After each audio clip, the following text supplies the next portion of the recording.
What's up, everybody? Welcome to the Drewcast. Today I got a special guest on. She's from Southern California. She's dealt with some paranormal stuff, and also she's like-minded like me when it comes to conspiracies. And she's also one of my wife's best friends growing up, and also to this day. So, without further ado, welcome to the podcast, Chanel. How are you? Good. How are you? I'm good. I'm good. It took us a little bit to figure out that whole Skype situation, but we got it figured out. So that's what's up. Old souls over here. Stick with books. Yeah, I know, right? I'm not at all savvy like I was telling you earlier with computers or how things work, and then if the microphone's not working, I have no idea where to start. But this podcast has actually made me get better at all that kind of stuff, and I lack patience. My wife, like I remember like whenever I was done with an episode, my first episode, I was like, why isn't this downloading? And I was like, and she's like, calm down, let me do it. And bam, she did it super fast. And I was like, all right, okay, I'll Yeah, keep my Christina's cool. always been the calm one in the group when we were growing up. So me I and my could, sister were always like, "Ooh," I'm always hyper and stuff, and Christina would be calm. Whenever I have conversations with her, she'd be like my voice of reason. I'll be like, "Ugh, why can't I just be calm like you?" yeah, no, she's my yang to my yang, because I'm Yeah, crazy. I really am yeah, crazy. And then she's just like, I wouldn't put up with me, but she puts up with me. So I mean, she's definitely special just for that. But anyway, so how was your day? What were you up to today? I went to Costco. Yeah, because I have to go to a business convention thing to do my onboarding and stuff for a job. So I wanted to get like some nice outfits and stuff. And then I did some writing. I try to do some writing every day. So Did you yeah. see anybody like holding their dog as if it was their child and through No, I didn't. Costco? Isn't that wild though? Isn't that crazy? Like people out here are all about their dog to the point where they feel like their dog is a child. You know what I mean? Like they Yes. they treat it like, they post about it and me having a kid and then seeing people do that, I'm just like, you guys are ridiculous. Like, it's a dog. Put it in a cage, feed it some kibbles and bits, pour some water in there, and I don't know, or let it run free. But Yeah, I'm all about that too. Like I sometimes I'll see people just keep it in the house or barely walk it or just let it be free in a backyard or just take it somewhere to like be an animal and the way they are when they come to like my works and stuff and just let it do whatever.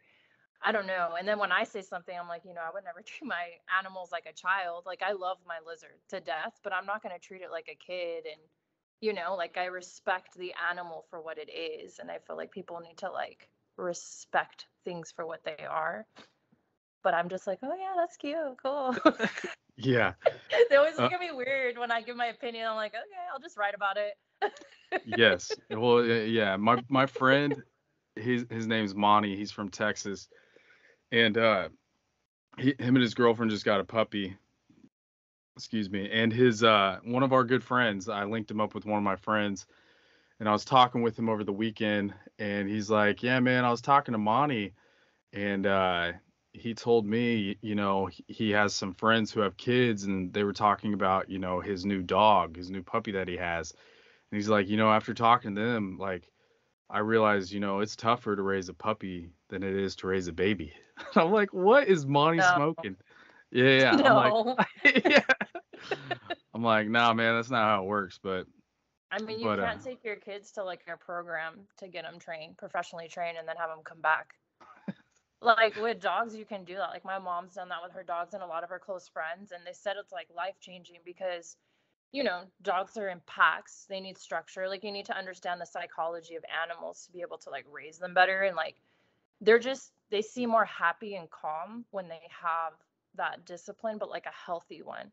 But then you like let them go when they want to. And that's like how like a lot of my mom's friend and my mom have raised their dogs too. And I'm like, why don't people do that more? Like if you don't, like just take it upon yourself. Like, I don't know what I'm doing. You know what I mean? Like if I had a kid right now, I'd be like, I don't know what I'm doing. I'd take some classes. yeah, yeah. Watch I, some YouTube videos. when I first had my kid, Christina the whole time was like putting on YouTube videos, and if I'm being honest, I didn't pay attention. Like I was like I've seen Christina with Mila, and Yeah. I'm like she's a good mom, she'll handle it. So I didn't even like read a book. I didn't do anything. And then when the kid came, I was like, man, maybe I should have read a book. Like, but it worked out. Like your natural Yeah. instincts kicks in whenever you have a kid, and like it's just instant love. Like for me, it was just like, dang, like this is it is the most mind blowing thing when you have a kid. It's for me, I it can was the most. imagine. I It's can imagine. it's straight up magic. It's like it really is. Well, It's like when my sister had her kids, before she had her kids, I told my mom, I was like, I'm never changing a diaper. That's disgusting. And then when my sister had her first son, I'd babysit him. And like, I mean, it's not like the same as like being a parent, but like everybody has natural instincts when it's blood. And like, I changed his diaper. He threw up on me. And I was like, so anti, like, no, like the guy's going to do it if I have to like ruin my body and push it out. And my mom was like, you're being ridiculous. Like, that's going to change. And then ever since my sister had kids, like, it's changed. Like, I've been more patient. Like, I see the world differently with that. I'm like, wow, I wonder how it'll be when like I actually have mine, you know? So it's a really beautiful thing that like God gives you. Oh, 100%, 100%. And you step up to the plate, it just happens. But so I was talking about how you're conspiratorial like I am. Uh, Uh-huh. you have the same kind of lens that I see the world in. Uh, I've been thinking to myself lately, seeing everybody walking around with masks still. Yeah. It seems like what's going on in the world, in my opinion, is kind of a magic spell. Like a lot of people are under a magic spell. Like to intertwine spiritual and conspiracy.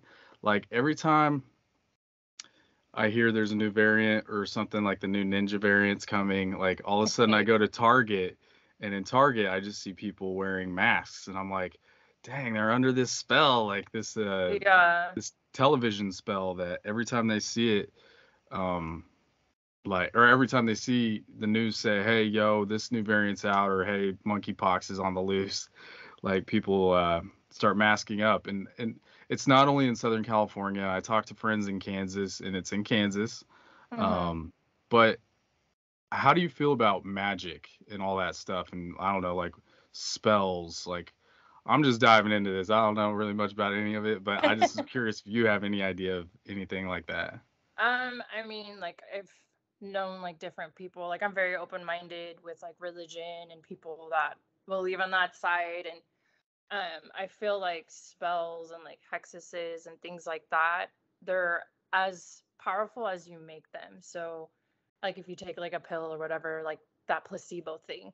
And if you think that you have like a spell on you and you keep saying like, oh my God, I'm cursed, oh my God, I'm cursed, oh my God, I'm cursed, you're making it more powerful than being like, okay, this person could have done like a spell on me, or this person could have done something to me, but like what can I do to counteract it and like not think about it and give it power? So like I think anything you give power can have more power over you. It says that in the Bible too, like you speak Yeah. truth into existence. Like watch the words you say, because if you're like, man, like I have an issue with this and I'm trying to stop doing it, but it just keeps on popping up. But like I'm not a big fan of California, especially since 2020. And like I'm like, man, I freaking hate California. And then sure enough, I start hating it. And like so it's like Yeah. I'm trying to refocus my energy on not saying words that basically give out negative energy, because like you said, like if you think you're hexed or whatever, under a voodoo spell or something, and you continually are like, maybe it's bad luck, like I've known people in the past that are like, I just have bad luck, I just have bad luck. And then Yeah. sure enough, I mean, if you're gonna say I just have bad luck, you probably are going to focus on the bad luck of things that happen around you. So you're right whenever it comes to that. Um, Have you it's ever Oh, sorry, go ahead. no, go for it.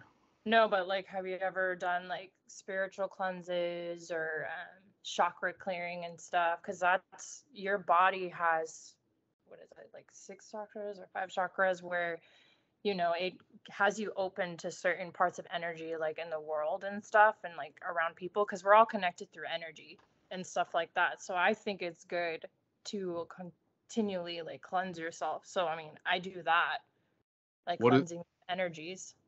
so say I'm a person who has never done this. How do you do it? I mean, you can take like salt baths, like alkaline, like your chakras and stuff.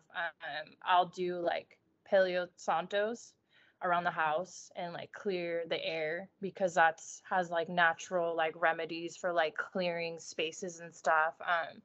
Different saints, like if you believe in like spirit guides or angels that protect you, I always ask Saint Michael to like protect me in situations where I was kind of um, what do you call it?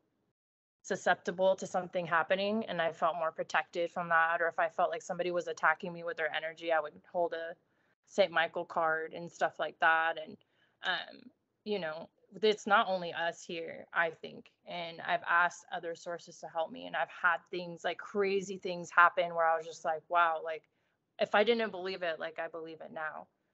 So like those type of things for like protection or whatever, I I've experienced that it works.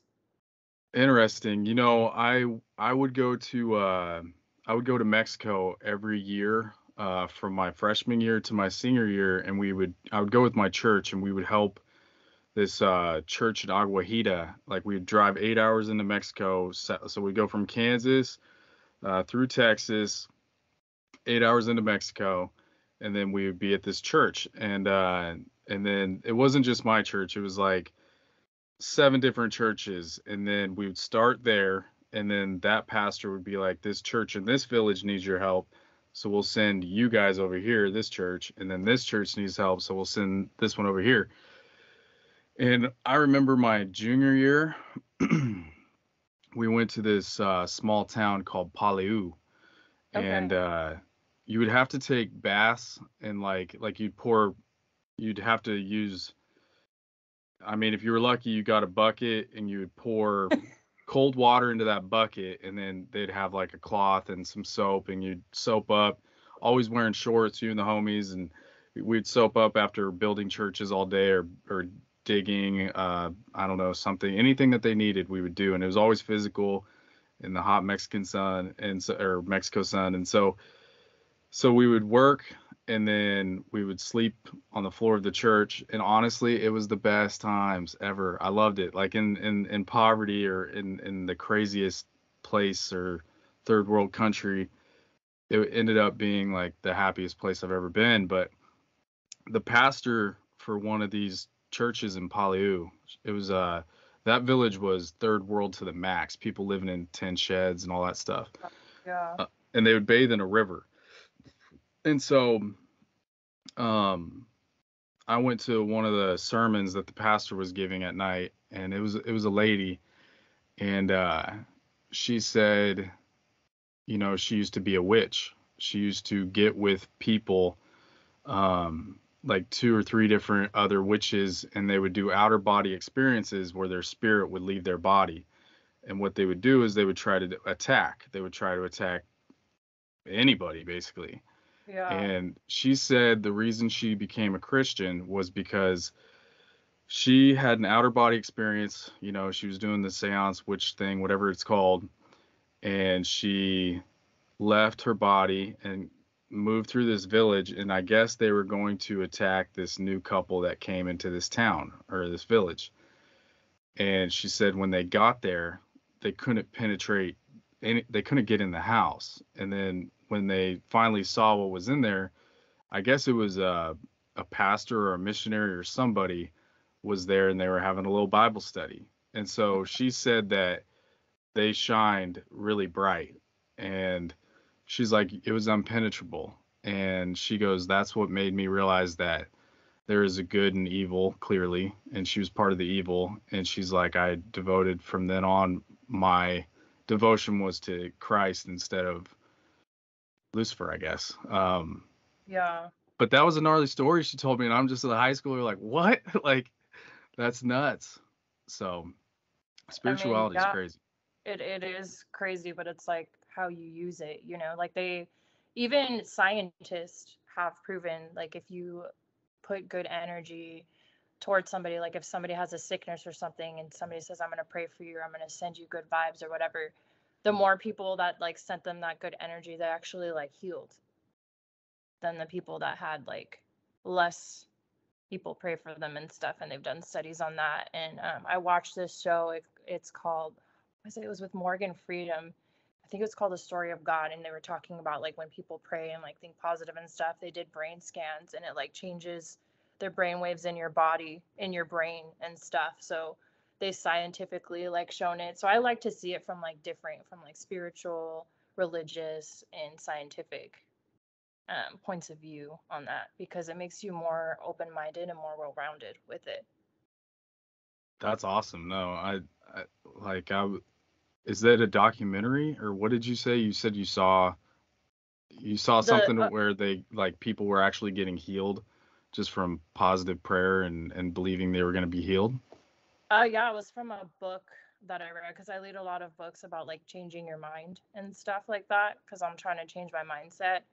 And a lot of people have, a lot of scientists have proven like when people pray for them or send them positive energy, like they end up changing, or they end up curing like certain diseases and stuff, or like sicknesses that they're going through. So I think that's like pretty amazing how energy and stuff like that can help somebody. And I've No, known yeah. stories where people like hit rock bottom and they're like, yeah, my family was praying for me. They, never lost hope. And I know it was because of them I got to the other side and things like that. So, My mom's a big believer in prayer, a big yeah. believer. When I was a kid, I was probably in like second grade, maybe earlier than that. My mom was uh she was a kindergarten teacher with one of her friends, and she said she had a bad feeling one day, and she asked the other teacher, "Can I go home and pray for my son Andrew?" So she prayed for me for about, I would say, 6 hours. And then that night, I went with my dad to the weight room, and I accidentally pulled a pin on this weight thing that you have over your head. Oh And my God. I'm just a little kid, so I'm pulling the pin down low, and this thing's way above my head, and it came crashing down, and it cracked my skull about a centimeter or whatever from killing me, because it cracked into my skull and almost hit my brain, and that's why I'm so dumb. But anyways, no, so so then that was crazy. My dad was carrying me back to the house. We live real close to the weight room, and I just remember seeing red, flow over my eyes. Like while I was looking around, I just remember seeing red out one eye, my dad wiping my face. Yeah. And then he kind of threw me at my mom and said, get him to the hospital, which was 20 miles away. So we go to Hmm. the hospital. They tell us, hey, your son's very lucky. This could have killed him. And they did the whole gauze thing around my head, so I just had a big old gauze noggin. And on the way home, it's a 2-lane highway going 75 this way, Yeah. 75 miles an hour that way. So you hear of crashes on these 2 lanes all the time and people dying all the time. A trucker falls asleep, turns over, boom, hits a truck, they're all dead. Yeah. So my mom, she starts this truck is coming at us from a little distance away, and it gets into our lane.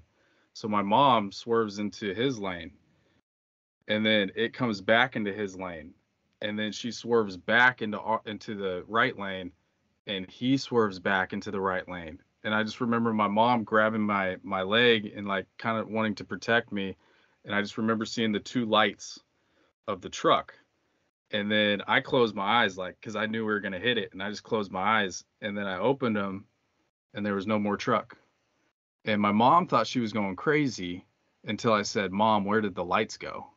And then she realized. And to this day, I have no idea what that was all about. My mom says there was a truck and then there was no truck. I have no idea what that was about either. But Crazy. that was and like you said, the power of prayer. She literally felt like she needed to pray for me all day that day, and she did. Yeah. And then that's what happened that day. But yeah, the power of prayer is definitely a real thing.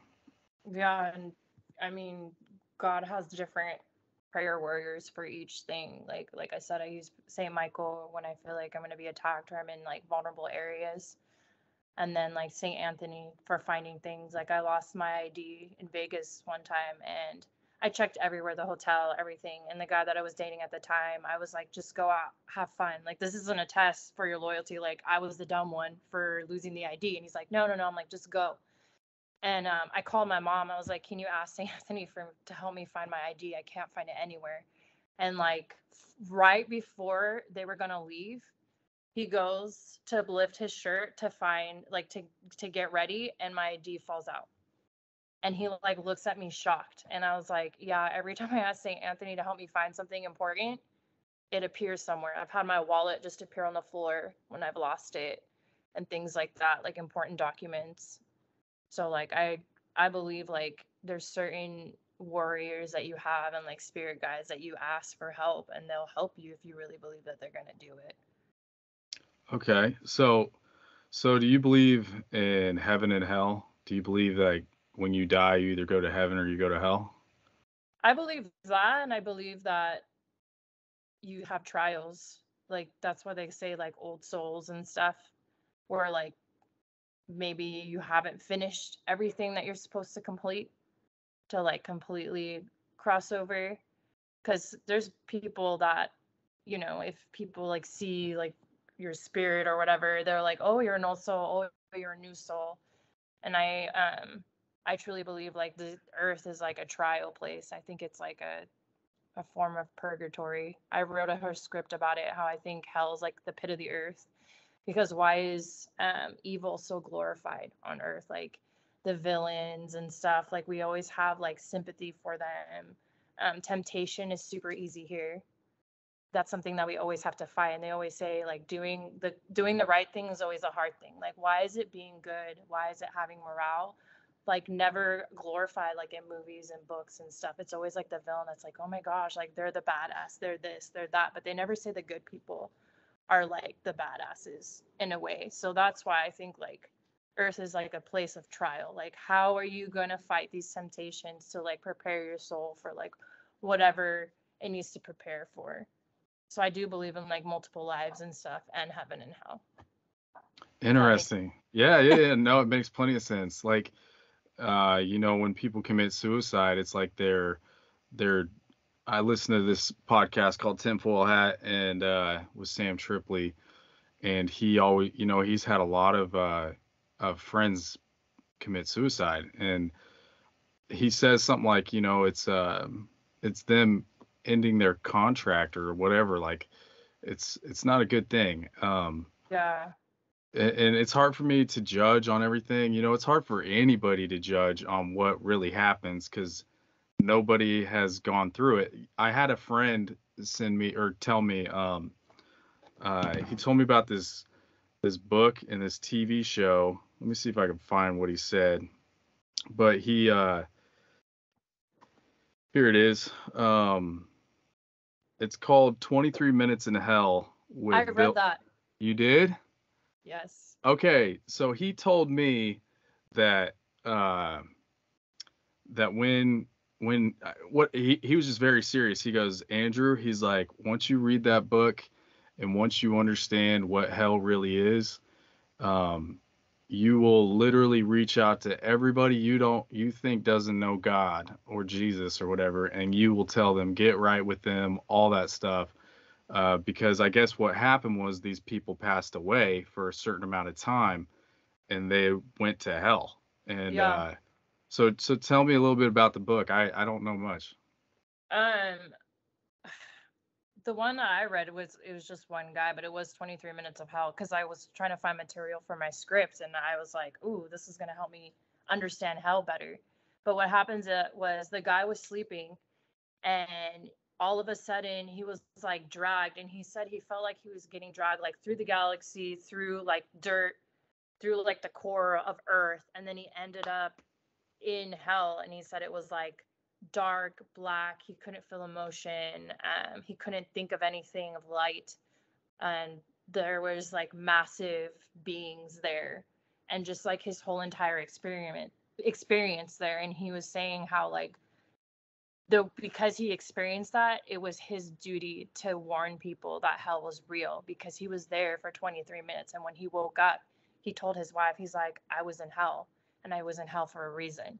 And it's a really interesting book. Like, I don't want to give everything away so people Give can it read away. it, but Give no. it away. Who cares?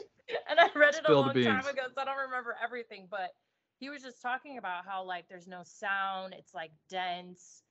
I mean, you can like small things, all this stuff. And it was just, it was really, really good. And it was eye opening. And I read another novel that was called, it was like The Penguin House of Hell or something like that.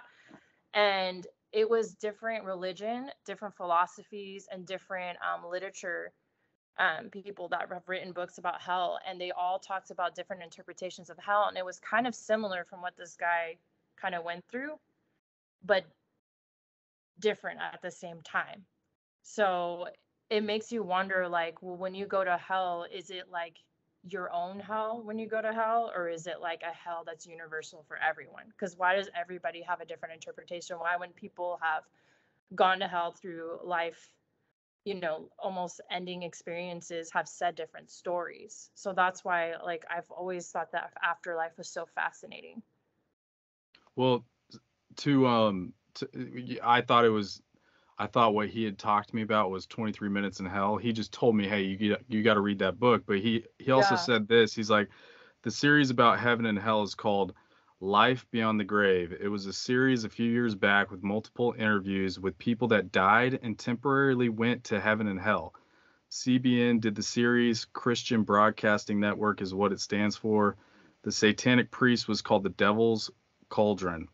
Anyways, so if anybody's listening to this and is interested in those books and that series, there you go. But yeah, I talk with people about heaven, and I talk with people about hell, and I also talk with people like, who deserves either or. It's hard for me to understand and explain, or understand in general, like, we all fall short if we're going off the Bible. And so, like, I just hope, I don't know, I hope I go to heaven, because like I know I fall short, and I don't know what the criteria is to get into heaven. I know you're supposedly, you have to accept Jesus into your heart and all that stuff, but I don't know. It's also interesting because it's still unknown, if that makes any sense. Well, that also is like unknown too, because, there's people of different religions that don't accept Jesus into their heart. Like, Right. amazing people, and I would never question, like, I would ever see them again. So that's why, like, being a Christian and stuff, that's something that's difficult for me, because it's like, okay, like, our beliefs is if you don't accept him, you don't go. But like, there's people that are 10 times better than people that have accepted Jesus in their heart and are amazing people, have changed the world and done incredible things. And it's like, well, is God not going to accept them because of one thing? So it's like, I try to keep an open mind with all of that, because like you said, like, how do you know, how do you get into either place? And I think that's one of the important things about Christianity and people that are spiritual, that we have no room to judge anyone, because we don't have the exact answers for stuff. It's just whatever we believe in that we think will help us get to the right place, if that makes sense. Yeah, it does. Yeah, it makes plenty of sense. And I'm with you. That's kind of where I'm at. Yeah, I have friends, like, say you're born in India and you're this great Buddhist, right. and you do everything your whole life to, glorify or whatever, like, to give peace to the earth and peace to fellow man. And even that one guy who like, I forget the backstory to it, but I think there was a tank coming and he like lit himself on fire. Uh, I forget what it is. I'm pissed I forgot it, but maybe I'll look it up at some point in this podcast. But he was this Buddhist monk, and he didn't want, I forget what it was, but I do believe it was in front of a tank that was coming to mess things up, and he just said no, and he like lit himself on fire and died right there in a peaceful way. Like, I know it's not peaceful, it's freaking, Not for him, but he did yeah, it. Pause. exactly. So for me to sit there and judge uh, people who were not born in the Western Christian world, I have no judgment to them, especially if they're beautiful people and Yeah. have nothing but love in their heart and care for mankind, and animals and whatnot. But so have you ever experienced anything like demonic or anything, um, like like a poltergeist or any haunting? Have you ever felt anything like that? Yeah, so I grew up with nightmares and stuff, and I to this day, well, I lost one of my rosaries, but to this day I always have like a rosary above my bed. But no, I used to get grabbed as a child, and I it's not like I grabbed myself. It would be handprints this way, and the only way it would leave is if I said, "In Jesus' name, go away." But at the time that it was happening, I couldn't speak. My tongue was like paralyzed. I would see like entities and stuff. So I don't know if there were like tests to see if I was really faithful. But I would scream waking up. My sister would have to wake me up, or my mom would have to wake me up. I'd have scratches on my bed. There was like till this day I can't really sleep with the light off because of that, and I got a lot of sleep paralysis from it too. But I have like experienced a lot of things with that side, and after I got like a spiritual cleanse and I kind of got more with God, it has lessened. But I know like if I'm stressed out or I'm like doubting, I will get visited to see like what it kind of feels like, oh, what side are you on? Kind of thing. Really? Yeah. So you say you were a little girl. Like, how old were you whenever you started feeling something grab you? And was the handprint like big? Was it like a big handprint, or Yeah, just it curious? was like an adult size handprint. Like that dream was like vivid. I was in a video game and I was like walking in the dream, and there was like this demon that came out of a hole. It was a female demon. It was a girl, and she grabs my arm and she's like, "You need to come to our side." And I said, "No." And she's like, "Yes, you do." And she started getting mad because I kept pulling myself away. And then I started waking up and I saw the hand and I like couldn't speak. I felt a pressure on top of me, like I had something on top of me. And I finally screamed like, "In Jesus' name, go away." And like my mom came because she heard me screaming and she saw like the blanket like release the handprint. And when she saw my arm, I had a mark on there. And I just started praying. And every time I have those experiences, like that's how I know like Jesus is real, because every single time I've said, "In Jesus' name, go away," it unlocks me, or like the pressure on top of me like leaves. And I've even had like out of body experiences that I didn't want. And I was in two places at the same time, waking up, and I didn't know what was going on. And I saw like a black figure. And like once I figured out like which room I was actually in, I had to like say it again. I was like, "In Jesus' name, like go away." And I just started praying. I asked St. Michael to be there, and it like disappeared. So I don't know if they're like tests. Some people have told me it's because I'm gifted, because I can like feel when certain things are in the room. I like have intuitive stuff. So they say like the more gifted you are, the more in tune you are with it. Like you get tested. So I mean, I didn't like those tests when I was a kid, but it Yeah. happened way into like my mid 20s, and then it's periodic throughout. Like sometimes it'll happen. I've had it happen a few times this year. So And is it the same thing every time? It's just like this dark figure in the room that you feel this presence, and you're like, wait a second, it's wanting me to recognize the quote unquote dark side, and like, am I gonna choose? Like, does it feel like that whole thing you just said? Like, it's either me or the good side? Like, do you feel that at um all? no, it's like different. Like I had one, I feel like they're all tests, because I had one where it was about my dad, and my dad was like sitting in a chair, and there was like a demon there, and he's like, "I want to test how faithful you are." And I was like, "What are you talking about?"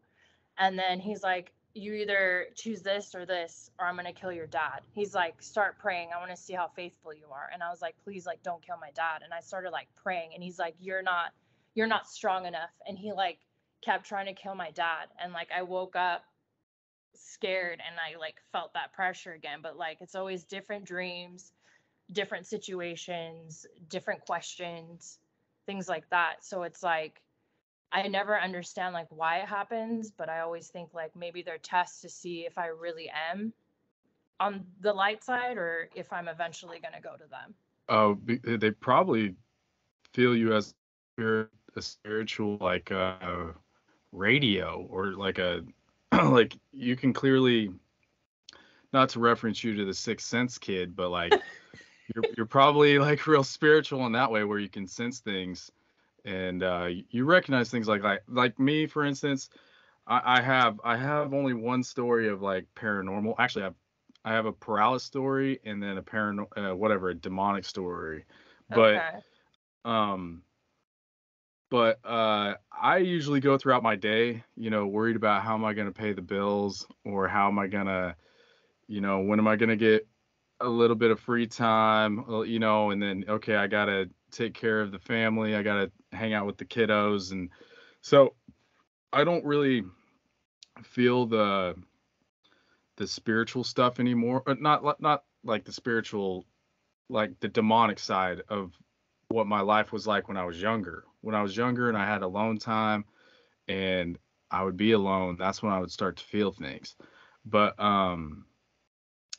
so one story, the story I have of seeing a demon, I believe it was a demon. I was in high school, just got kicked out of my mom's house, and I was living at my dad's. And this is a really old house, and it's really crappy. My parents just divorced, and it's just an old brick, nasty, spiders in the basement kind of house. And I was sleeping on the couch upstairs right by his room, and I always listened to this band called Chevelle. And I Oh, I believe, know them. yeah, I believe the album's called The I Red. love them. I Yeah, the freaking love, red. Yeah. yeah, I love that album. And back in high school, I'd always fall Yep. asleep. I'd put the CD in the CD player, close it, press play on number one, and that would be the noise that I would fall asleep to. And they have a song called One Lonely Stranger, and I must have scratched it at that spot, because it would sing, "Am I alone, lone, lone, lone? Am I alone? Am I alone?" It just kept repeating, "Am I alone?" And it woke me up. And so I wake up, and it's what's playing in the room is "Am I alone? Am I alone?" over and over. And so I finally just like shut it off, hit stop or whatever, and then I hear just this Yeah. heavy just this heavy breathing, just like that, but over and over, coming from the corner of the room.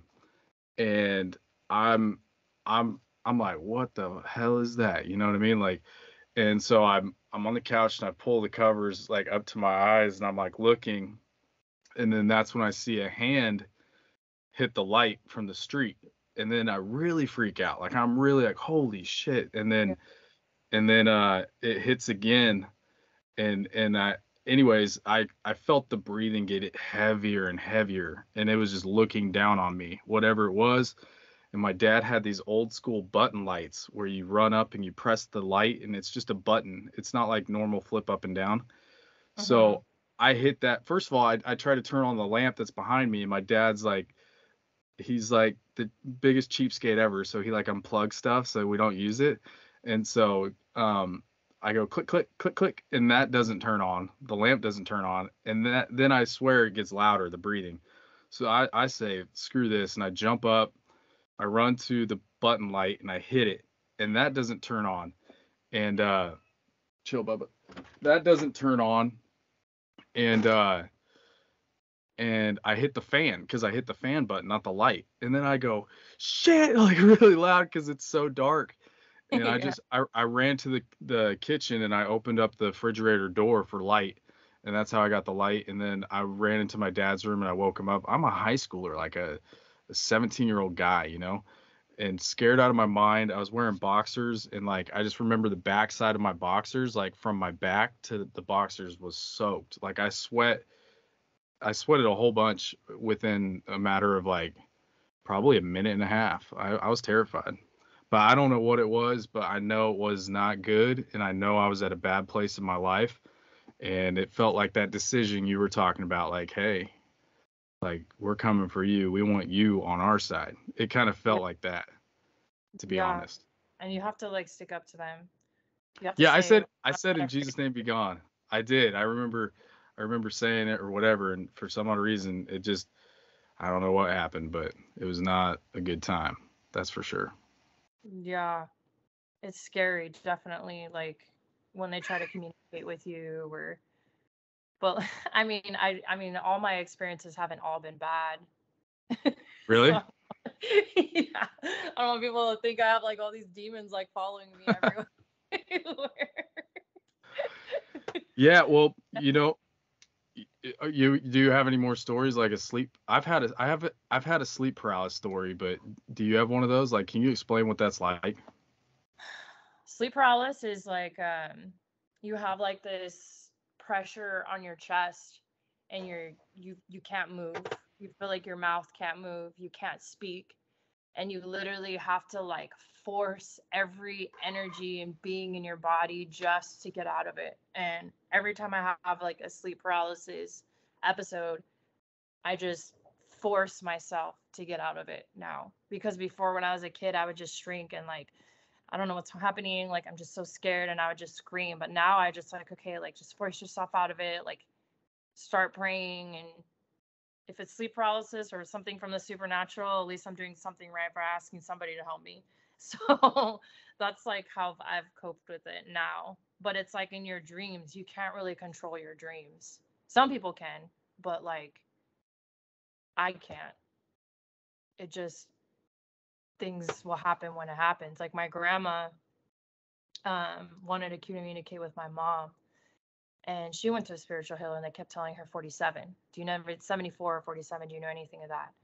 And she came to me in a dream, and she had like a veil, and we were in this.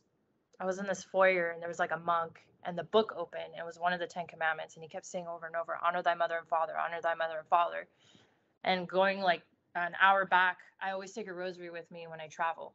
And my mom's like, "Do you want to take your grandma's rosary?" I was like, "No, something's telling me not to." She's like, "Just take it. Like you were close to your grandma." And I had it on my dresser. So in the dream, my grandma was standing there and the whole room spins and she's like, "Give the rosary back, like put it back on the armoire." And I was like, "What the heck is going on?" So I like get up in my dream and I'm like running and there's like this black entity that pulls me down.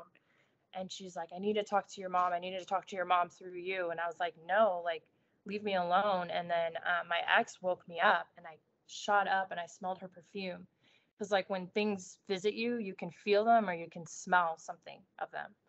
And I went and I grabbed the rosary and I gave it to my mom. She's like, "How did you know it was on the dresser?" She's like, "Your grandfather's, he had under the rosary." She's like, "Your grandfather's rosary has been under boxes for years. And I just decided to take it out today." And I was like, "I have no idea." And the day she contacted me was April 7th, which is 4/7. So it was like planned for her to contact me on that day, which was really weird. But Okay. like those things I can't control is when things come to me in dreams. Like I get premonitions and stuff through dreams. Interesting. Yeah. That's that's cool though. I mean, I don't know if I'd be cool with it just because like I'm a scaredy cat, man. So am But I. That's why I don't like horror films. I will not watch horror films. I don't go to Universal Studios to that oh haunted gosh, whatever. Because my it's like I've already experienced it as a kid. Like, why do I need to pay for somebody to do it to me? You know? yeah, my wife, she will not go to one of my favorite things to do is to go to Not Scary Farm, and she will not do it, and it's such a disappointment. I'm like, ah, so I can't wait till the girls are older so I can go with them. And um but yeah, I have I have an experience with sleep paralysis. Okay. Um so I was in college, and there was this kid named Quentin, and he had cerebral palsy. I believe that's what it's called. Okay. Yeah. So his whole right side was paralyzed, but he was a super funny kid, and I got along with him real well at the college I was going to, is Bible college. And his mom was stoked that, you know, he had met me because me and him hung out all the time. Did he loved Beyonce. He'd be like, Beyonce's my like he was gay too, so he was a crazy kid. But anyways, he his mom asked me to come to California to Fresno or the Fresno area to fly with him and make sure he got there safe over spring break. Yeah. So I go to their house, and the weird thing is this kid's always telling me how much he can't stand his mom and he's adopted. He's from Russia, Oh, and geez. so he's telling me, you know, I don't like my mom. Like she's weird, and like he just talked a lot of crap on his adopted family. And so I'm like, all right, well, let's see what happens, you know? So we go, and the mom picks us up from the airport. She does have a weird vibe to her. Like, he's not lying. Yeah. Like, whatever he told me, I'm like, yeah, there's a weird vibe here. And so we go into his, it's time to go to sleep. We eat dinner together, all of us. Uh, they treated Kenton kind of like a like somebody would a mentally ill like a mentally disabled person. Like, do you want me to cut your chicken for you? And Kenton didn't need that. So it's kind Yeah, of like that's the whole dinner was weird. Everything was a little weird. And then Bubba, I'm gonna kill you, man. This is the last time I'm letting you in here. But so um so the night comes to an end and we go into his room, and all of a sudden the door locks, and then I can't get out from his room. I'm like, what the heck? What's up with this? It was just really weird. And so that was a red flag for me. But so I lay down to go to sleep, and he's in the bed, I'm on the floor, and all of a sudden, boom, in the middle of the night, I wake up. But like you said, that pressure was on my chest. uh I couldn't get up. I couldn't open my mouth, and I knew whatever it was dark. And then I finally said, "In Jesus' name, be gone!" Like in my head. And Yeah, then you could say all of in a your head sudden, too. it released, and I literally was like doing a fast sit up. I was just like, boom, up, breathing hard. What in the world was that? And then I kind of stayed up all night, and just that was the last time I've ever had that sleep paralysis that you're talking about. Yeah, it's The scary. stuff is nuts. Yeah. And It to is. like kind of revert away from all of this, I have a buddy, a good friend, who basically me and him fought all the time about God and about religion. And he was like, dude, look around you, man. You guys are all sheep. You know, you guys literally screw each other's wives, and then you go to church and you say, dear God, forgive me. Okay, I'm good. Like Yeah. he's like, none of you take it seriously. You guys are all sheep. And I would argue with him, no, man, it's different than that. It's a relationship. And he's like, yeah, whatever. And so for 10 years, me and him went back and forth on this. And then once 2020 happened, he became a Christian over 2020, and one of the big reasons why is he says he saw the evil in the government. He's like, I saw the evil on this side and the good on this side, and I recognize that there is a good and evil in this world, and he saw it through 2020, which is nuts to me. And now he's a Christian, big time believer. Um, but I don't know where I was going with that. But I, basically, what's your thoughts on COVID, um, like what you went through during it, and also like what's your thoughts on everything that's happening in the world right now? honestly, it's it's hard for you to have like a strong opinion on something when it's super inconsistent.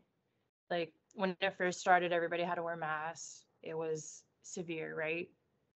And then they loosened it and they said it was as severe as the beginning. And then I've worked at jobs where half of the people wear masks and half of the people don't. And they're like, well, COVID doesn't happen there, but it happens here. So it's like, it's hard for me to take something 100% seriously when there's no like consistency. So it's, you want to follow the rules, you want to be a good citizen and everything. But then when things are inconsistent with how it is, it's like, well, how do I know like what's really going on? If that like kind Yeah. of answers the question. Yeah. And then also, And I've questioned authority about it. Like I'm like, oh, well, this side of the my work can wear it and this side can. I was like, does COVID not reach over there? And they're just like they can't answer and they get mad that I challenge them. But it's like, dude, like if you're gonna have something that's that severe, then have the severity of it so I can get along with it. Like it's like being a leader. Like if you want somebody to believe in something that you believe in, you better believe in it 100% so people will follow you. yeah, it's So a lot that's of, where I'm at with it right now. It's like I have very conflicting feelings on it because there's no consistency. that's, I haven't really, I mean, I've heard it like that, but you did a really good job of explaining that. I'm with you. Yeah. It's a lot of rules for thee and not for me. And even with, the vaccine or the jab that came out, a lot of people at my work got it and they were like, yeah, I just got it, so I could keep my job. And I was like, I get that. I understand. I Yeah. understand. And like, I just waited till the very end because I'm not knocking the shot. Like, if you want to take the Yeah. shot, get it. It may help you. But I just felt like a young man that could beat it. And sure enough, I got it and I beat it pretty good, or I beat it. So, and then you have this jab, and then just like you said, the inconsistencies. So, if you take this shot, don't have to worry about COVID at all. You're good to go. Right. No more COVID-19. You got the vaccine. You can go to this baseball game, football game, concert, but just show the card. And my conspiracy mind came into play whenever I was like, "Ooh, that's a social credit score right there. That's what China's doing with their people." So right away, it wasn't necessarily the vaccine that turned me off. It was this idea that it was turning into a credit system that I was like, okay, I'm not about that.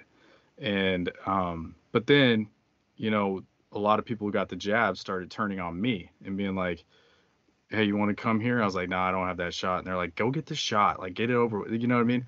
And then all of a sudden it came out, "Up, you need a booster, in order to get into the game. Up, you need two boosters." And then Yeah. those first people who got vaccinated were like, "What the heck? No, I'm not doing this." And then finally, they were seeing the inconsistencies I was seeing. But yeah, it's just weird. I mean, we got mined, for the lack of a better word, we got mind fucked during 2020 and also 2021 and up until now. I I I don't know what's going to happen next. I feel like there's a new disaster around the corner every other second. Like Yeah. we'll probably be hearing in the news pretty soon. It was COVID, then it was Ukraine, and we'll probably hear about Taiwan very soon, like probably within the next week of them invading a small island that belongs to Taiwan. Yeah. Um, which I don't necessarily know what's going on. A lot of people think, and I also think, that it is a global takeover of some sort to get us under a one world order. And by a one world order, I don't mean like America's the new leader, China's the new leader, Russia's the new leader. I mean, it's possibly going to be something to where we're governed by the same governance worldwide. And I'm going to lose a lot of people on that one, but I feel like that's coming because it says in the Bible that in Yeah. Revelations we will be under a one world order and one governance for all mankind. And then that's when you get the mark of the beast, that's when you get the antichrist and all that stuff. I'm not saying that's going to happen in my lifetime. I'm not saying it's going to happen in my daughter's lifetime, but I do feel this inching towards something of a global control. And especially when you look at the World Economic Forum, you start believing that as well. But it's just super confusing. I'm about to completely take myself out of it because I'm tired of thinking about it and I'm tired of like trying to figure it out. Time will pass me by regardless if I think about it or if I don't. And I feel like you just, as an individual, have to set a certain standard for how you are going to live your life. And if anybody disrupts that, then you have to deal with it, and not deal with it as in like, oh, you have to take on any BS. I mean, no, push that out of the way and continue to live the way you feel like you should live. But that's where I'm at. I mean, that's a good way to be because it's so scary for people and it's caused a lot of like damage. Because, like, when COVID happened, it happened in China and everybody was like anti Asian and like beating up Asians, especially the elderly, just because of a virus. And I was like, how like dumb are you to like get mad at every Asian on the planet? I was like, it was one lab or whatever.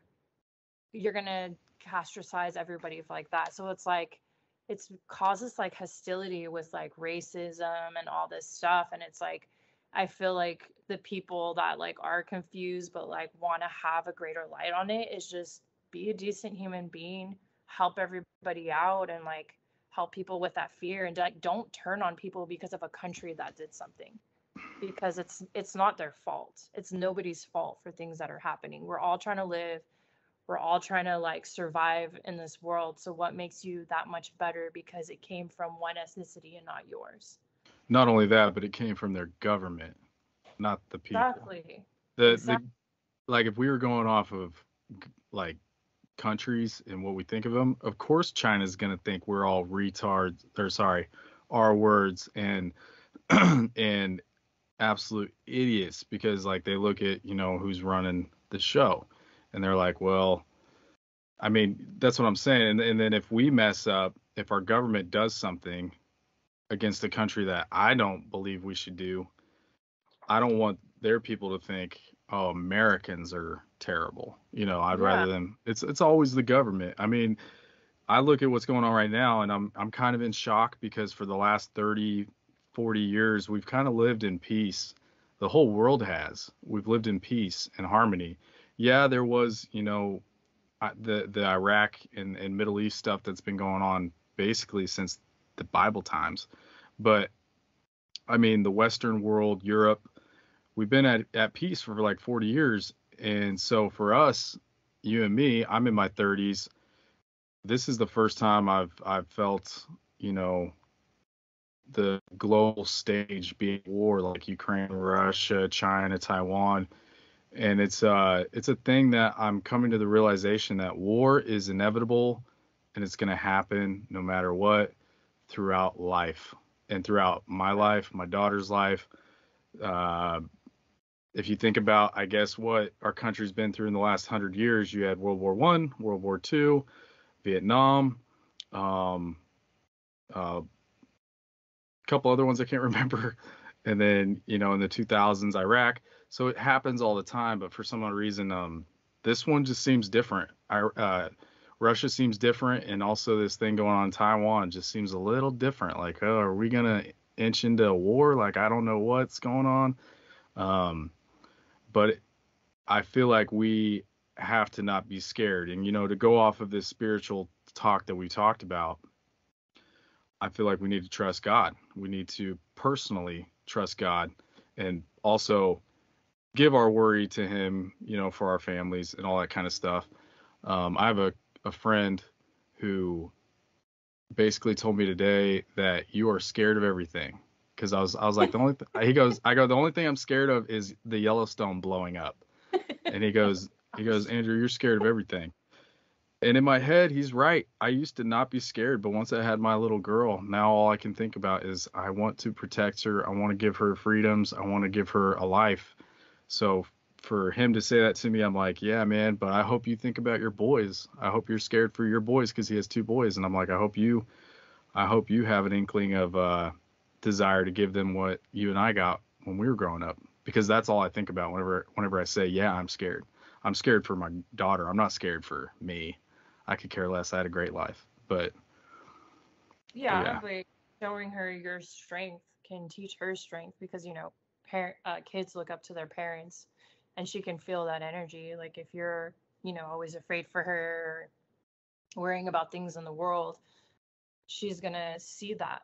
She's gonna see that projection. But if she sees you like, okay, like these are things that are happening, the way that you can change the world is by, you know, it's like that ripple effect. Like if you ever watch Pay It Forward, like whenever you do something nice for somebody, it goes on to the next person, it goes on to the next person. And like you said, praying, believing in God and not having so much fear, like start that chain reaction so you can like have not so much of that worry, and your daughter can like learn that from you, and having that spiritual strength, that godly strength that you want to have, she can learn that as well. And hey, you could raise her into something and changing the world because of that.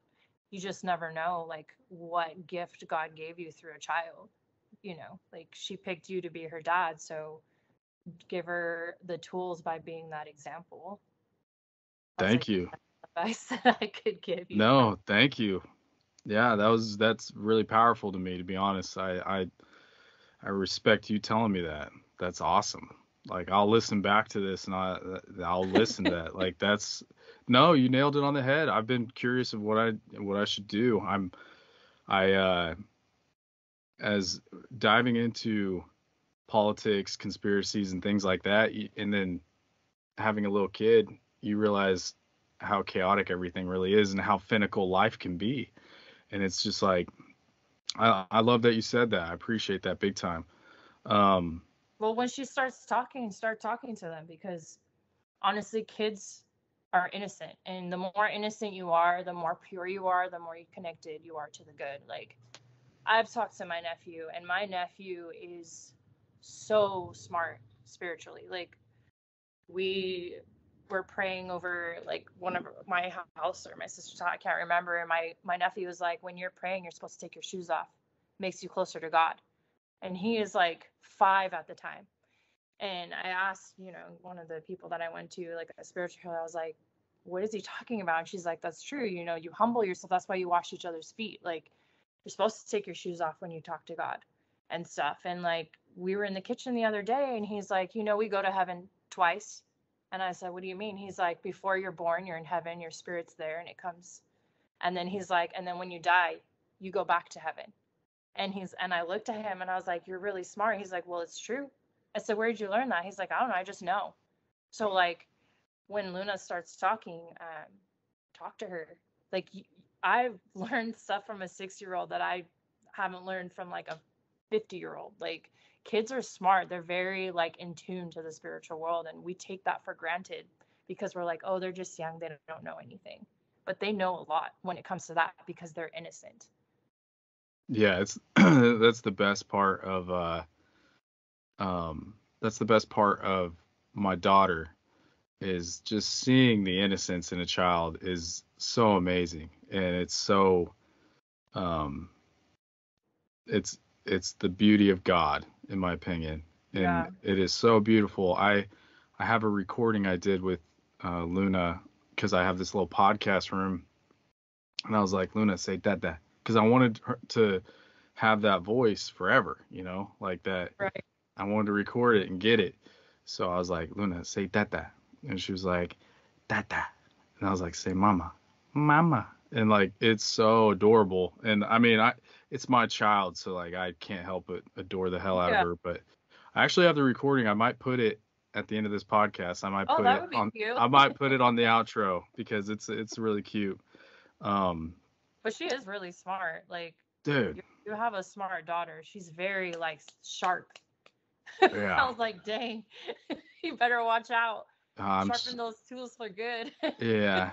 Yeah. She's already teaching me a lot about life, and Yeah. um, it's been great. It's been awesome. Well, have you experienced anything good from the supernatural sense since we've talked about like demons and stuff. Like, what is your thoughts on like the good part? Like, have you had things visited you that were good? Have you had feelings like things that you can explain where you're like, oh, like this makes sense about the world? Because we can see things negatively like a lot, but it's good to like have that, yin and yang. My relationship with God, as a young kid, I accepted God as my dad. I know that sounds weird because I have a earthly dad. He's my pops. He's my best friend. I love him to Right. death, but he's not my father. My father has always been this guy I talk to that I proclaim as God since I was a little kid. And I would say that I haven't really felt a lot of like, you know, I've just felt his blessings and like for instance, I've never worried before my kid. I never worried about life. I was saying on the last podcast, I moved to California, I moved to Idaho, I moved to Oklahoma. I just never worried, and a lot of people are like, how do you do that? How do you just go? And I'm like, my dad's with me. My dad watches over me. So I've always just had that blessing of feeling like he watches over me and he looks after me. And he also knows that I've asked him to be my dad. And by that, I'm like, hey, guide me, teach me. Like, I don't know. I know I'm stupid. I know I'm going to mess up. But help me. And he's blessed me with jobs. He's blessed me with this podcast, to be honest. Um, I give this. So this is probably the last time I'll tell this, but the reason I made this podcast, I've been welding for 11 years now, and I've been listening to podcasts for about 8. I remember when they first came out with the Bluetooth headphone. It was this piece of crap. I bought it on Amazon. This was like 7 years ago. I bought it on Amazon. I could charge it in my truck. It would last 3 hours off a charge. It was only one. You'd put it in your ear, and I would listen to this podcast called Lore. It was like one of the first podcasts. It's pretty good. And it just talks about folklore because I got tired of listening to music. And so anyways, I've been listening to podcasts for forever, and I've always thought to myself, I'd love to do that, but I don't know how to do that, and I don't know if I'd be good at it. And this guy, Sam Tripley, about 3 months ago, he just was harping on, nobody's coming to save you. The only person that's going to save you is yourself. That's it. That's it. Nobody's coming. Only you. And he's like, if you want to do something, you need to do it. Nobody's going to do it for you. Like, if you want to start a business. Just do it. Nobody's coming to save you. You got to do it yourself. And he's like, if you want to start a podcast, start a podcast. Quit being, and all of a sudden it clicked. I was welding something and I was like, I stopped, lifted my hood up, and I go, he's right. And I was like, I'm going to start a podcast. And I had no idea where to start. I didn't have a computer. And then, so I just took that on, and now hey, what's up, Chanel? You're on the podcast. So it's been awesome. And if there's any advice I have for anybody, it's that, nobody's coming to save you. Take control of your life. Like, nobody's coming. It's that fear, like fear is like debilitating. Like, you just have all these doubts, like it's probably not going to work, but like, what if it does? You just have to try. I mean, I don't have insane views or anything like that, but it still feels like I'm making a podcast. I'm doing something that is what I want to do. And I think that's all that matters. I don't think the end goal is not there. It's all about the journey. And exactly. So you're just being a messenger. Yeah, I love it. It's been great. It's great. Even this podcast with you. There is a video I wanted to play for you. I forgot to play it when we were talking about paranormal stuff. But if anybody wants to like get spooky, as of recently, I've been watching a lot of like Jeepers Creepers 2, and I think it's because during the day it's all Coco Melon and little kid stuff, and when Luna's in bed, I'm like, okay, time for horror movies. Like, I got to do the yin and the yang. And so my sister-in-law Kimmy, she last Halloween, I was like, let's watch something scary, and so she's like, put on Nuke's Top 5. Have you ever? No, I don't know any horror stuff. Okay, it's it's a YouTube channel, and it has like footage, like people send him footage of poltergeist activity that's happening in people's houses, just all sorts of stuff, and it's all videotaped, it's all recorded. Whether it's real or not, he says it's up to you. And let me show you a video real quick, and then I'll stop it after like 3 minutes. But let me see this real quick. It's not like too scary, right? No, you'll be good. Okay. Do you see the screen? Oh, yeah. Okay. Hopefully it plays and you can see it. No, I can see it. Hold on. Okay.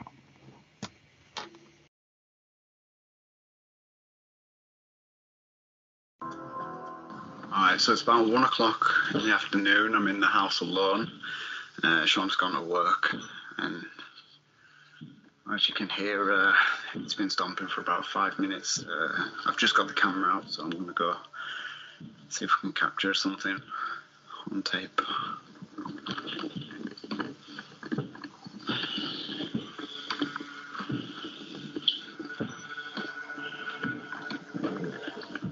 Sorry, it's getting loud.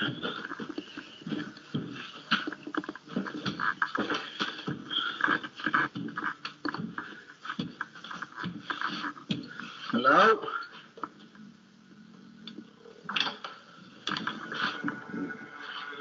I know you're in there, you may as well show yourself.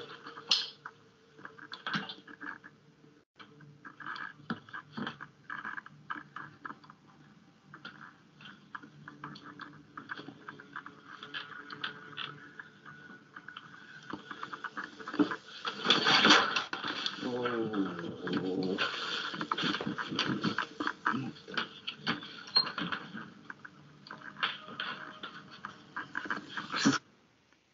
Anyways, yeah, like I don't know. I hope you saw the video. Sometimes the video doesn't play that good. Mm-hmm. See it, or was it moving for you at least? Kind of. I didn't really see. I just saw like a bed. Okay, okay. Well, what happened was what happened was there's stomping upstairs, and this is just I this is thought that was just walking. yeah, basically there's his roommate had left, and this is that Nuke's top 5. You look up any of it, look up Nuke's top 5 poltergeist, and there's multiple videos of that. That was the one I watched last night, and Christina wasn't home, and I was like, oh man, these are creepy. But you hear stomping upstairs, and he's like, okay, so my roommate Jack just left, and this is starting, and clearly it's been happening. So once he gets to the doorstep or to the door to open it, you just see this figure fly by. And they're just all sorts of creepy videos like that. So if you're looking to get scared, maybe I should have saved this podcast for Halloween. But like, if you're looking to get scared, Nuke's Top 5 is a great YouTube channel to look up. Well, I know like with this topic, we made it like, creepy and stuff, but one of the things that like I know is a lot of spirits will make themselves known is because they can't pray for themselves anymore. They can't help themselves anymore. So half the time it's like not to scare you. It's half the time they're asking you for help. Like, get me out of here, or pray for me to cross over, or some of them just want to stay. But yeah, I wanted to throw that out there too, to like show that there's like some good to be visited, because I've Yes. had a lot of good experiences from being visited as well. But if I feel like if it doesn't happen to you when you're like a kid, or you're not open to it, you can like tell when somebody needs help, or you can like, you don't have to see them, you can like feel it, and like they'll kind of tell you what they need. If that makes any sense. I Because mean, I've had people tell me what they need, but like through feelings and like emotions. It's been like other people's loved ones, and I've been like, hey, like this person, I felt like they wanted me to tell you this, and they're like, oh my gosh, you're like right on. And it's just like seeing these videos and stuff, I just want people to like not always be scared, just be like open to it, where you're like protecting yourself, but at the same time, maybe you could help at the same time. I mean, that's good advice because I'm always just the scaredy cat. If I hear somebody knocking on my door, I'm pulling the covers over my face. Either that or I'm gonna get real mad. And that's the only way I can combat it is just get real mad. But you have that I'll take your advice. If I ever feel something like that, I'll be a little bit more like, I guess, I don't know. Have you ever messed with the Ouija board or anything No, like that? I won't touch that. Okay, neither will I. I will Ne- never touch that.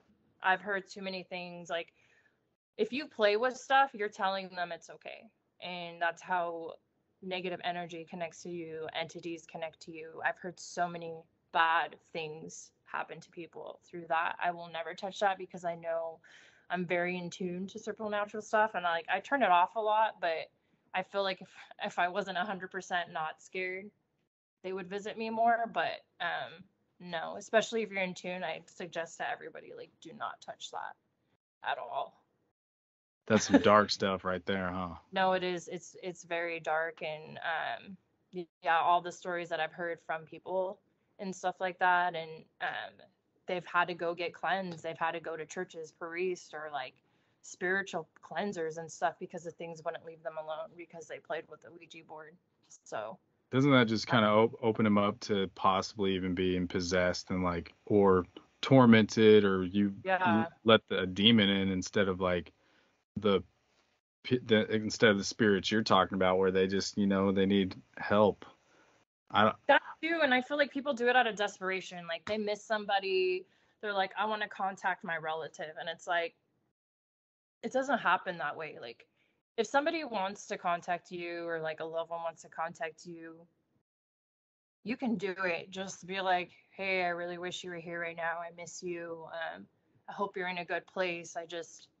But like, it has to be like positive energy when you're letting out to a loved one, because you attract what you send out. If you're like, I'm so angry at you, da da da, like you're contacting something that's not your relative probably, and it's going to visit you because it's been like, well, you're angry about it. So it's like, if you're in a desperation for somebody that you love, like make sure that you're like in a good place, or they'll contact somebody else to contact you. Like I've said, I've been contacted by other people's loved ones, and I've told them like, hey, like they told me to pray for you at this time, or I felt them, or they've entered the room while I'm with the person while they're talking about them. I'm like, they're really happy and they're at peace right now. They want you to be at peace too, and they're proud of you, but they want you to talk to them, but in your own time. So it's like, you still have to be careful, even if it's a loved one, because you're opening portals. Is this a feeling you get, or is this what they tell you? It's like a feeling. Like I can feel, like when they enter the room, I don't see what they look like. I don't see like a outline or anything. I just feel like a presence. Because like when somebody enters the room and your back's towards them, you can feel somebody enter the room. Yeah. That's what it feels like. And like I know what they want to say to their loved one by like their energy. So I can like read their energy that they're admitting when they enter the room. I can't hear them talking or anything. I've even had where I've woken up and it was like it was a family member of my friend's roommate, and was like, pray for him, please. And I had all these like different saints. It was like Saint Michael, Mother Mary, Jesus, and I was just like praying for this person. They're like, what time was it at? And I was like, oh, 11:30 midnight. And they were just like, oh, I went to sleep at that time. And I was like, well, they wanted me to pray for you and wanted you to know like that it's okay to talk to them. You just need to be ready to do it. And like my grandma has come to me when I was like scared, or when like my mom was scared, like the perfume like would fill the room or the car, just like different things. So it's just a feeling more, or like a scent, than like seeing it. And everybody has different gifts with supernatural. Like some people see them, some people can hear them. They can communicate with you through numbers, like their birthday have been communicated through numbers and stuff. And like when you were talking about the CD player, I've had that happen from like the bad side, where they messed up with music to talk to me. So it's just like any way like something wants to communicate with you, they can, but it's like on their time and kind of like when you're ready, in a sense. It's really hard to explain unless you like experienced it.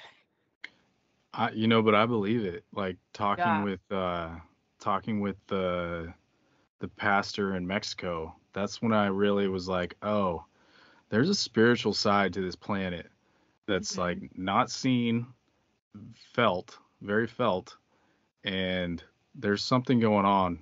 And clearly you have a gift of understanding it better than I do, and also being approached definitely more often than I ever have. I'm still learning though. I wish I had a mentor. Is this like a family thing? Like, does it run in the family? Yes, because my Yeah. mom has it. My aunts on my dad's side, one of my aunts, she has it. My sister has sometimes like felt things, or she'll like just know something.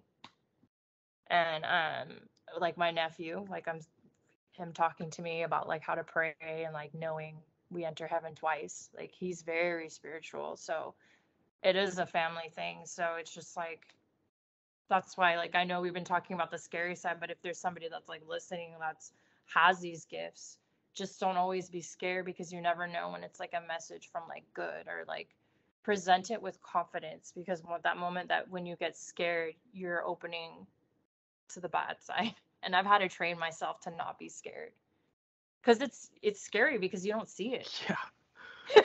You I'm a don't. You're like, what's total chicken when it comes to it. yeah.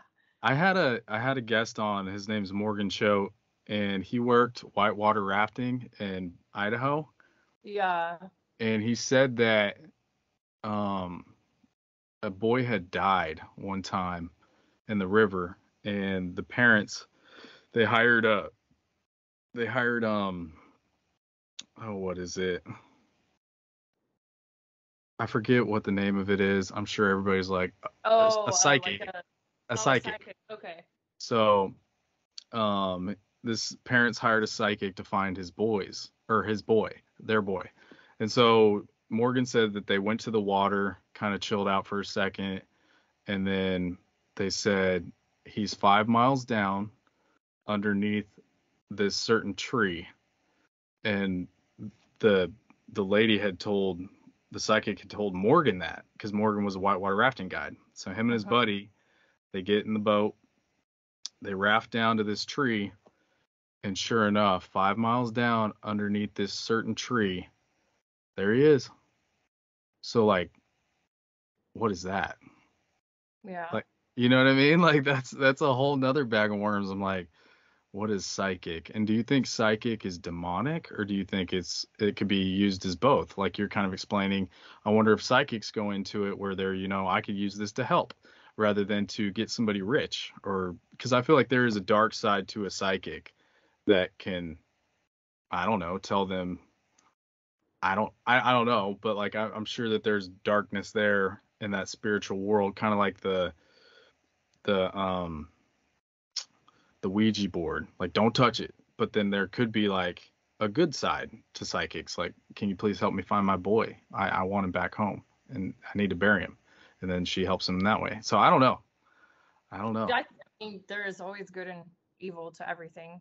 That's why you always have to ask for protect, whatever religion you are, whatever you believe in, always ask for the power of protection, and always ask for good to come forward. If you're asking for help from anything that's spiritual, I always say, if I'm asking spirit guides or psychic, whatever, I said, I only want the good. I'm opening the good to me with like protection and stuff like that, because you always need protection, because half the time you can't see these things. So it's just like, you just have to be smart about it, Okay. because I feel like spiritually attacked it can get intense. Yeah. So Yeah. you do need to ask for that protection, and don't be deceived by certain psychics, because some of them are just making it for money, and some of them are just doing it to like actually help people. So I don't want to be like, oh, psychics are bad, but like, yeah, be careful. And you don't want the ones to like tell you every second of your future, because like, to me, you're ruining your timeline. And I've talked to a lot of people that are psychics and like can see visions and stuff. They're like, yeah, you don't want somebody to tell you everything about your future, because it throws off your journey that you're supposed to go through. Like, you're supposed to go through life with some unknown and stuff like that. So like, it's just been me talking to people, being open-minded and like learning. So if anybody comes up to me, I'm like, don't tell me everything about my future. If you're going to give me a message, just give me like a general on like what I need to do to like prepare my future or whatever. If you're having a vision for me right now, you know what I mean? Yeah. Yeah.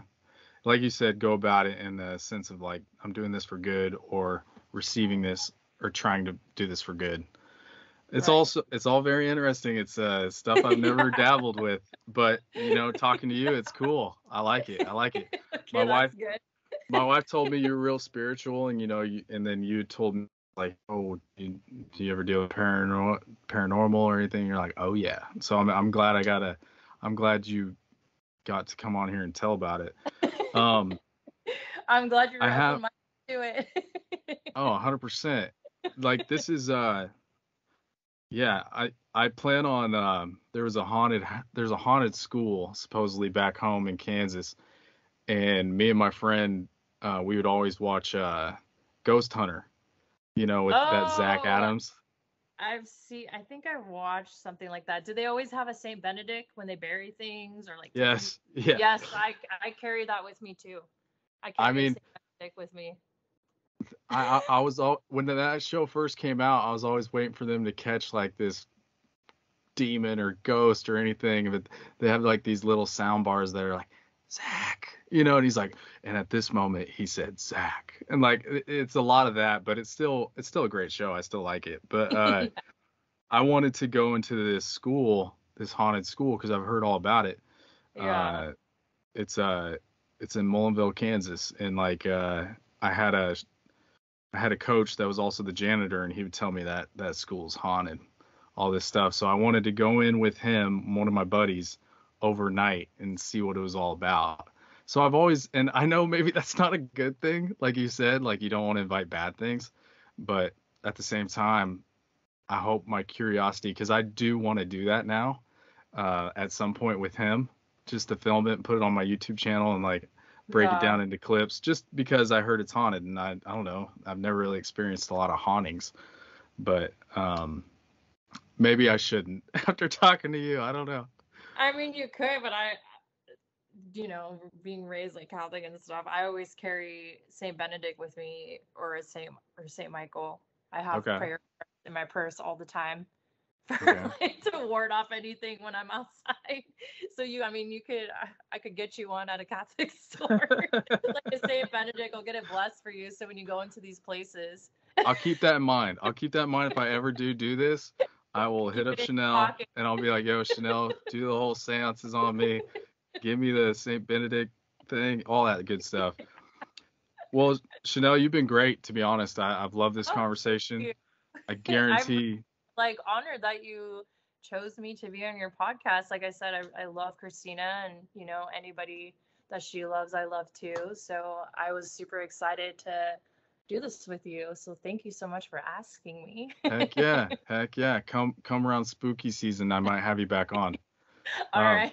but I always ask my guests this one question at the end of the podcast, and it's do you have a memorable quote that you've heard, one of them that's stuck with you in the past, whether it be 10 years ago, 20 years ago, like, you know what I'm talking about? Like you just have somebody tells you something and it really stuck with you. Do you have one of those? Ooh, I don't know. I'm a chatterbox. I talk to a lot of people. It's like I have to really think of it. Well, the two things that I stick with is if you ever doubt yourself, always choose good and always do things in pure intentions. Don't do things that, what do you call it? Benefit you. That's one of the things I did. Every year I try to do something that betters myself. And last year I made that a thing. And especially for Lent, like everything I did, I was like, okay, even if it's good or bad, like, am I doing it to benefit myself? Am I doing it for pure intentions by doing this for this person? So like those are one of the mantras of life, and it really like kept me in check a lot whenever I did something for someone. And if I did do something, I always reminded myself like stay humble. You're not adding like jewels to your crown. So always do things with pure intentions. And the other one, which is my favorite Bible verse, is the tongue breathes life through death. So be careful what you say to people because you never know if they're one step closer to the edge. So those are the two things that I always try to live by. That's awesome. Yeah. Yep. The law of abundance. Yeah. Give abundance. I live by that too. Chanel, thank you so much. Yeah. We'll have you on again during spooky season, all right? Okay. Thank you everybody for All right. listening. Chanel, you have a good night, and I'll talk to you Okay. soon. Don't worry, you don't have to leave. I'm gonna just press stop recording, but yeah. Um, Oh, Okay, so But my yeah, hands like I'll go say now. peace afterwards. But yeah, everybody have a good one. Peace out. Later.